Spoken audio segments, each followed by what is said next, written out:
everyone, with this video we are going to start a beautiful journey to know the structure of atom, which is also named as model of atom.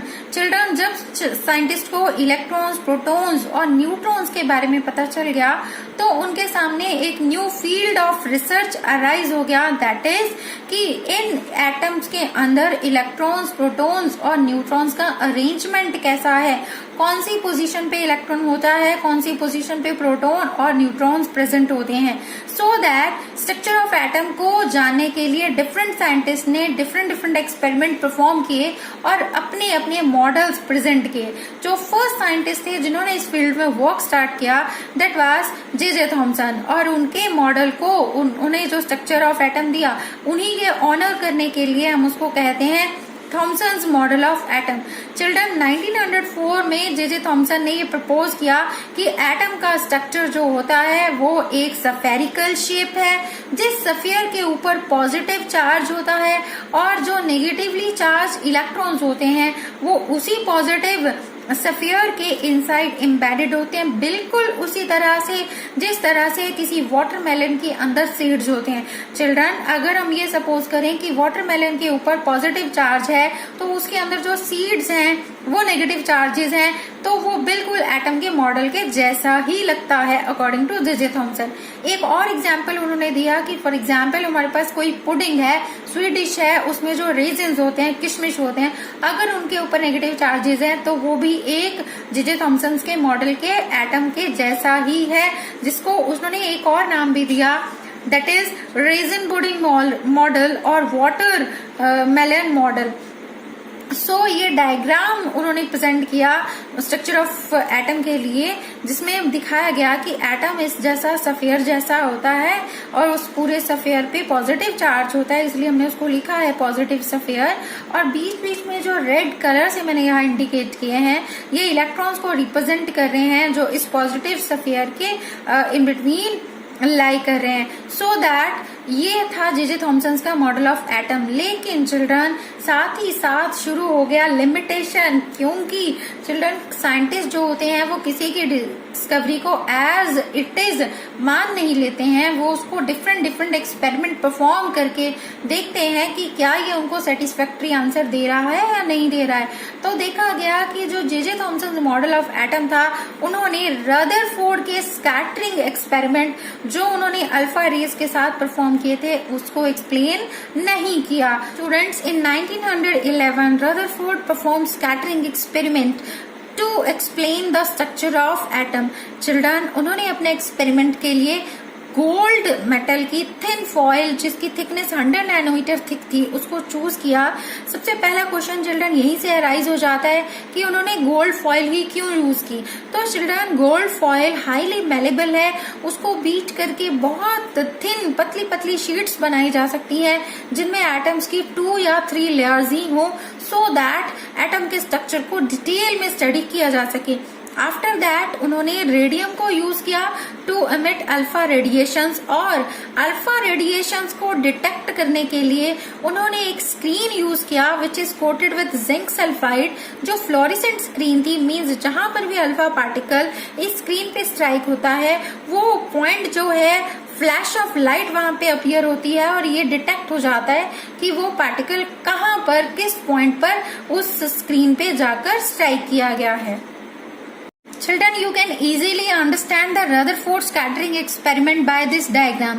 यहाँ पर ये एक block of lead लिया गया है, इसके अंदर red colour का रेडियम डॉट से मैंने दिखाया है, रेडियम यहाँ पे प्रेजेंट है और ये स्लिट यहाँ पे लगाई है सो दैट सिंगल बीम जो है रेडिएशंस की, अल्फा रेज की ही यहाँ पर गोल्ड फॉइल पे स्ट्राइक करें.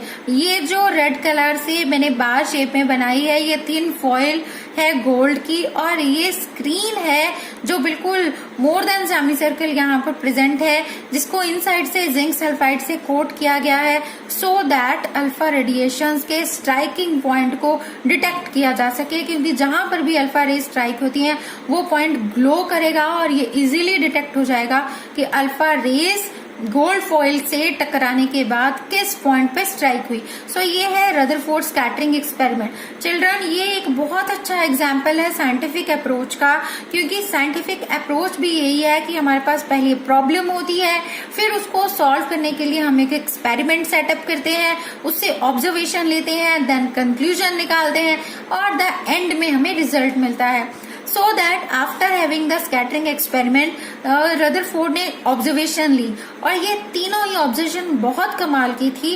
फर्स्ट ऑब्जर्वेशन थी कि most of the radiation goes undeflected. Children ऐसा देखा गया कि 99% रेडिएशन जो थी वो थिन गोल्ड फॉइल को क्रॉस कर गई विदाउट एनी डिफ्लेक्शन, और वो पता चल गया क्योंकि वो सारे रेडिएशन यहाँ स्ट्रेट इस पॉइंट पे स्ट्राइक हो रही थी। देन उन्होंने देखा कि कुछ radiations, very few alpha particles जो हैं वो कुछ एंगल्स पे डिफ्लेक्शन दिखा रहे हैं। ये 2 एंगल्स मैंने दिखाए हैं डिफ्लेक्शन के लिए। और फिर उनका थर्ड कंक्लूजन क्या था कि बहुत कम, very few radiations, that is 20,000 particles में से सिर्फ एक पार्टिकल जो है वो मोर देन 90 डिग्री एंगल पे डिफ्लेक्शन दिखा रहा है, जो इस पॉइंट पे मैंने दिखाया है, राइट। सो ये तीनों ही ऑब्जर्वेशन बहुत अच्छे कंक्लूजन्स हमारे सामने लेके आए हैं। पहला कंक्लूजन जो है हमारे पास वो ये कि दीज रेडिएशंस जो 99% अनडिफ्लेक्टेड स्ट्रेट चली गई, जिनमें कोई डिफ्लेक्शन नहीं हुआ, उन्होंने ये शो कर दिया कि एटम के अंदर most of the space empty होता है, खाली जगह होती है, क्योंकि अगर एटम के अंदर खाली जगह नहीं होती तो रेडिएशंस अनडिफ्लेक्टेड नहीं जाती, वो किसी चीज से टकरा के उनकी डायरेक्शन बदल जाती। सेकंड जो हमारे पास कंक्लूजन है वो है कि अल्फा पार्टिकल्स जो हैं वो कुछ few alpha particles deflection show कर रहे थे। It means alpha particle, children, radio activity में मैंने आपको बताया था कि अल्फा पार्टिकल्स के ऊपर पॉजिटिव चार्ज होता है, तो अगर उन्होंने डिफ्लेक्शन शो की है, चाहे वो स्मॉल डिफ्लेक्शन है, तो इट मींस वो डेफिनेटली किसी पॉजिटिव बॉडी के क्रॉस आई है, क्योंकि पॉजिटिव ही पॉजिटिव को डिफ्लेक्ट कर सकता है। अल्फा रेस के ऊपर भी पॉजिटिव चार्ज है, it means centre of the atom कहीं ना कहीं कुछ पॉजिटिव है, जिसकी वजह से कुछ रेडिएशंस में डिफ्लेक्शन हुआ। देन द थर्ड कंक्लूजन है हमारे पास, जो थर्ड ऑब्जर्वेशन से आता है, दैट इज कि सम ऑफ द रेडिएशंस जो वेरी फ्यू है, 1 in 20,000, वो जो मोर देन 90 डिग्री पे डिफ्लेक्ट करती हैं, डेफिनेटली वो किसी हैवी पॉजिटिव मास से टकराई हैं। हैवी इसलिए क्योंकि उन्होंने डिफ्लेक्शन मोर देन 90 डिग्री एंगल का शो किया, और पॉजिटिव इसलिए क्योंकि पॉजिटिव अल्फा रेडिएशंस को डिफ्लेक्ट भी पॉजिटिव पार्टिकल ही कर सकता है। सो दैट थर्ड जो कंक्लूजन है वो हमें ये आइडिया देता है कि एटम के सेंटर में कोई बहुत ही small heavy positively charge particle है, कोई बॉडी है विद इन द एटम, जिसको रदरफोर्ड ने नेम दिया न्यूक्लियस। सो स्टूडेंट्स, इन तीनों कंक्लूजन से रदरफोर्ड ने जो रिजल्ट निकाला वो बहुत इंटरेस्टिंग है। उन्होंने ये प्रपोज किया कि एटम कंसिस्ट ऑफ 2 पोर्शंस, एक न्यूक्लियर पोर्शन और दूसरा एक्स्ट्रा न्यूक्लियर पोर्शन। उन्होंने ये कहा कि न्यूक्लियस जो है वो बहुत स्मॉल है साइज में, इसीलिए बहुत कम रेडिएशंस थी जिन्होंने मोर देन 90 डिग्री डिफ्लेक्शन शो किया था। that nucleus carry positive charge and entire mass जो है एटम का वो इसी पॉजिटिव मास में कॉन्सेंट्रेटेड है। इट मीन्स दोनों ही प्रोटॉन्स और न्यूट्रॉन्स न्यूक्लियस में प्रेजेंट होते हैं, क्योंकि न्यूट्रॉन के ऊपर कोई चार्ज नहीं है और प्रोटॉन से प्लस करने पर प्रोटॉन्स का पॉजिटिव चार्ज है, तो ओवरऑल न्यूक्लियस के ऊपर पॉजिटिव चार्ज अपीयर हो जाएगा।